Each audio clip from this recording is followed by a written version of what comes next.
சேந்தனை கெந்தனை செங்கோட்டு விற்பனை செஞ்சுடர் வேல் வேந்தனை செந்தமிழ் நூல் வெறித்தோனை விலங்கு வள்ளி காந்தனை கந்த கடம்பனை கார்மயில் வாகனனை சாந்துணை போதும் மறவாதவர்க்கொருதால் வில்லையே. எல்லாம் வல்ல வழிபடு கடவுளாகிய தண்டமிழ் கடவுள் தண்டாயுதபாணி கடவுளுடைய திருவருளையும் சிறவை ஆதீனம் ஆதி குருமுதல்வர் திருப்பெருந்துரு ராமானுசனுடைய குருவருளையும் மணமை மொழிகளால் வாழ்த்தி வணங்கி, மகப்பேறு என்பதை பற்றிய ஒரு நம்முடைய இலக்கியங்களில் இருக்கின்ற வரலாறுகளும், அதன் பின்பு இன்றைய மக்கள் குழந்தை பேறு வேண்டி முருகப்பெருமானை போற்றி வணங்கி பாத யாத்திரையாக செல்லுகின்ற பல கருத்துக்களோடு இந்த உரை அமைய இருக்கின்றது. பல்வேறு நலங்களும் வேண்டி இறைவனை வணங்குதல் இயல்பும். ஒவ்வொருவருக்கும் ஒவ்வொரு வேண்டுதல் இருக்கும். ஆகவே அந்த வேண்டுதல்கள் எல்லாம் நிறைவேற வேண்டும் என்று பலரும் இறைவனை வணங்குவது இயல்பும். அந்த வகையிலே குறிஞ்சி நில மக்கள் மகப்பேறு வேண்டி முருகப்பெருமானை வேண்டுதலாக வணங்குகின்றார்கள்.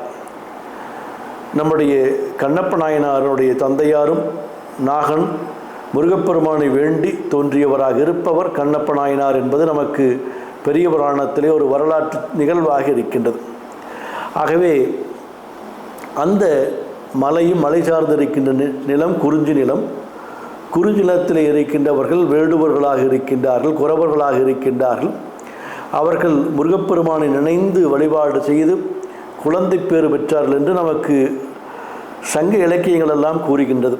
குன்றக்குறவன் கடவுள் பேணி இறந்தனன் பெற்ற எல்வளை குறமகள் என்ற பாடலை உணர்த்தும்.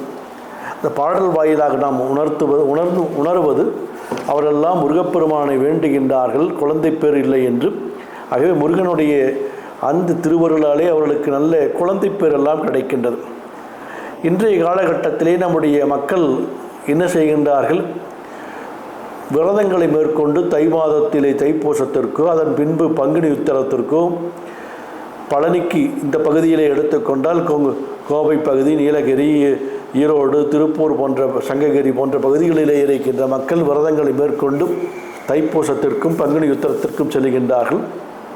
கிழக்கே காரைக்குடியிலே இருந்து எடுத்துக்கொண்டால் நகரத்தார்கள் அவர்களும் தைப்பூசத்திற்கு காவடி எடுத்து சென்று தங்களுடைய வேண்டுதல்களை முருகப்பெருமானிடத்தில் வேண்டிக் கொள்கின்றார்.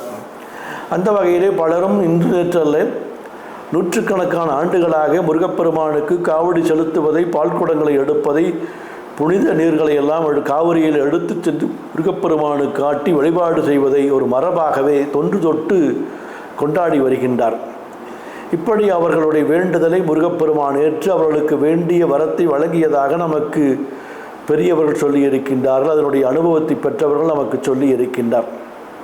அந்த வகையிலே ஒரு நடந்த நிகழ்வு, ஒரு சுவையான உண்மை நிகழ்ச்சி. கோவையிலே இருந்து ஒரு பிரபலமான ஒரு நபர், அவருக்கு கடவுள் நம்பிக்கை இல்லை.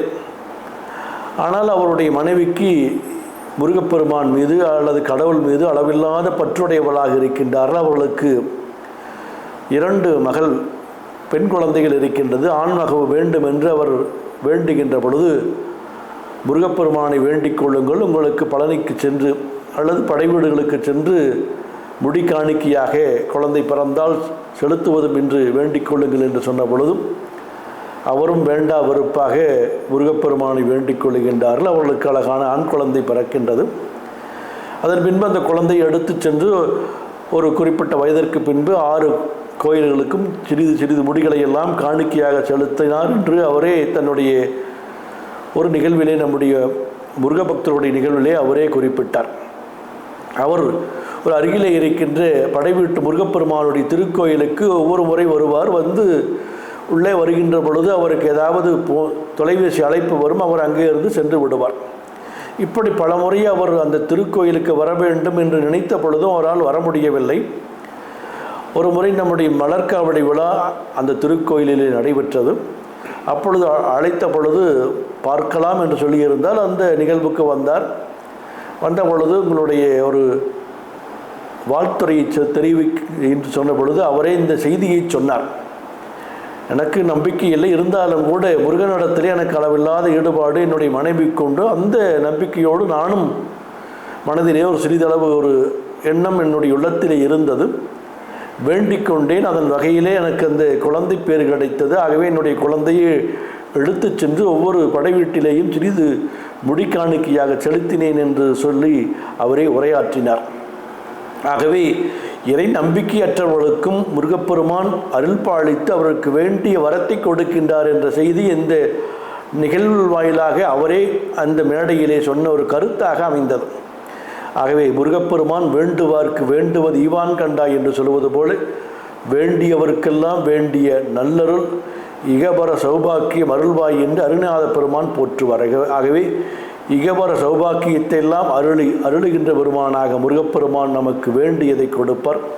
நீங்களும் இந்த நாளிலே முருகப்பெருமானை சிந்தித்து வேண்டி அவனுடைய அருளை பெறுவீர்களாக. வெற்றிவேல் முருகனுக்கு அரோகரா.